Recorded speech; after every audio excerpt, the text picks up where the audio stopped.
दोस्तों, कपास की फसल के ऊपर हमें उस वक्त तक मेहनत का सिला नहीं मिलता कि जब तक हम वक्त के ऊपर फैसला ना करें।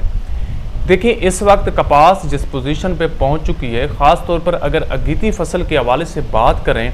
तो इसके ऊपर टिंडों की तादाद को हम लोगों ने बढ़ाना है और फूल गुड्डी के केरे को रोकना है, क्योंकि शदीद गर्मी में या हब्बस वाले मौसम में फूल गुड्डी का केरा लग जाता है, टिंडों का साइज़ कम पड़ जाता है, जिससे हमारी फसल के ऊपर यानी कि एक दबाव आ जाता है, फसल कमज़ोर पड़ जाती है मौसम का और हमें एक अच्छी पैदावार हासिल नहीं हो पाती। तो दोस्तों, इस चीज़ को कवर करने के लिए हमें अपनी फसल के ऊपर एक ऐसे फार्मूले को अप्लाई करना चाहिए ताकि इसके फूल गुड्डी का केरा भी रुक जाए और टिंडों का साइज़ बढ़ने के साथ साथ टिंडों की तादाद में भी इजाफा हो जाए। इसके ऊपर बात करते हैं। इससे पहले अगर आप मेरे इस चैनल के ऊपर न्यू आए हैं तो बराए करम मेरे इस चैनल को सब्सक्राइब कीजिएगा ताकि एग्रीकल्चर के हवाले से आने वाली मेरी हर न्यू वीडियो आप तक वक्त पर पहुँच सके। शुक्रिया।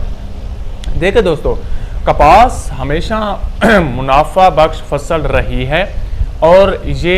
जब से हमारी फसल नाकाम हुई है तो वो मौसमी दबाव की वजह से ही नाकाम हुई है, क्योंकि इसी मौसमी दबाव की वजह से आज हमें कपास को अगेती मौसम में जो ना काश्त करना पड़ा। तो फिर भी जैसे ही इसको एक मौसमी तब्दीली का सामना करना पड़ता है, अगर हम उस वक्त ऐसे सोए पड़े रहें तो ऐसी फसल से हम फिर भी मुनाफा हासिल नहीं कर पाते, क्योंकि अगेती फसल हमारे काफ़ी सारे काश्तकारों को बहुत ज़्यादा मुनाफा दे जाती है, अच्छा पैदावार वो हासिल कर लेते हैं। लेकिन बाज़ ऐसे काश्तकार होते हैं जो अपनी फसल की तरफ तवज्जो नहीं देते और उनकी फसल नाकाम हो जाती है। दोस्तों, अपनी फसल के ऊपर फूल गुड्डी के केरे को रोकने के लिए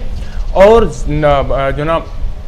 टिंडों की तादाद को बढ़ाने के लिए और उनके साइज़ को बढ़ाने के लिए आप लोग अपनी फसल के ऊपर एक तो बोरान का साथ स्प्रे करते जाएं और दूसरा पोटाश को लाजमी फ्लड भी करें, एक या दो दफ़ा लाजमी फ्लड करें और दूसरा इसको जो ना बोरान के साथ स्प्रे भी कर सकते हैं, क्योंकि बोरान के ऊपर मैं पहले भी एक वीडियो बना चुका हूं कि ये एक ऐसी चीज़ है जो फूल गुड्डी को जो ना उसको गिरने में रोकता है और इसके पोलिनेशन को के प्रोसेस के अंदर यानी कि जो पोलन ग्रेन्स होते हैं उनको मजबूत करते हैं और फूल को फल में ये कन्वर्ट करने में अहम किरदार अदा करते हैं। अगर पोटाश की बात की जाए तो ये एक ऐसी चीज़ है जो हमारे पौधे के अंदर एक क़ुव्वत मुदाफ़ित लाती है, पौधे को मजबूत बनाती है पोटाश,